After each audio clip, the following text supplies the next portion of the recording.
जीवनर सबु आशा आकांक्षा साथी नहीं बाट चालू चालू ये कोरोना रूपी झड़ मो स्वप्न को धूलिसात कर देछि। सबुथर परी एथर भी मो कुनी झीटी चाह बसी बापा आसिले खेलना किणिदेले, नुआ जामा और किसी विदेशी खाद्य आनिले।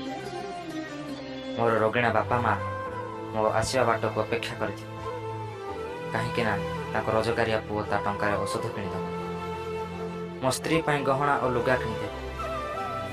एसबू इच्छा को पूर्ण करने मु आज बाहर राज्यर दादन श्रमिक, सेठी पेटर भोक आठी परिवार अधूरा स्वप्न को पूर्ण कर इच्छा। एबे किंतु कोरोनार माड़े मु बेसहारा, कहीं कोरोना ठारू परिवार दुख ता ठारू लॉकडाउन लक्ष्मण रेखाटे आसी पारुनी सीना, हेले भड़ा घर चारि कांथ भितर मन मारी बसी सेमाने केमिति अछंती यह भाभी भाभी आखिर निद हजिगला। एभली व्याकुलता मते गाँ को फेरवा अथय करुछि।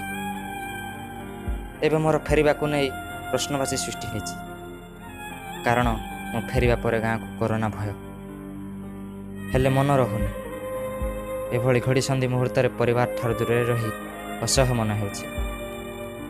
फोन रे कथबार्ता अबुझा मार अड़ी, तू केबे आसिबु? मु कहूए माँ तू व्यस्त होना, मु खूब शीघ्र घर को फेरिबी। मो परिवार खुशी रे मु खुशी, सेथिपाई तो मु एबे मूलक राइजर दादन श्रमिक।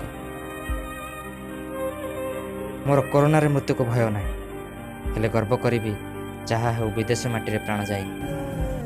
परिवार अनुपस्थिति सत, किंतु गाँ माटी रे शेष निश्वास जाइछि, एटा तो खुशी।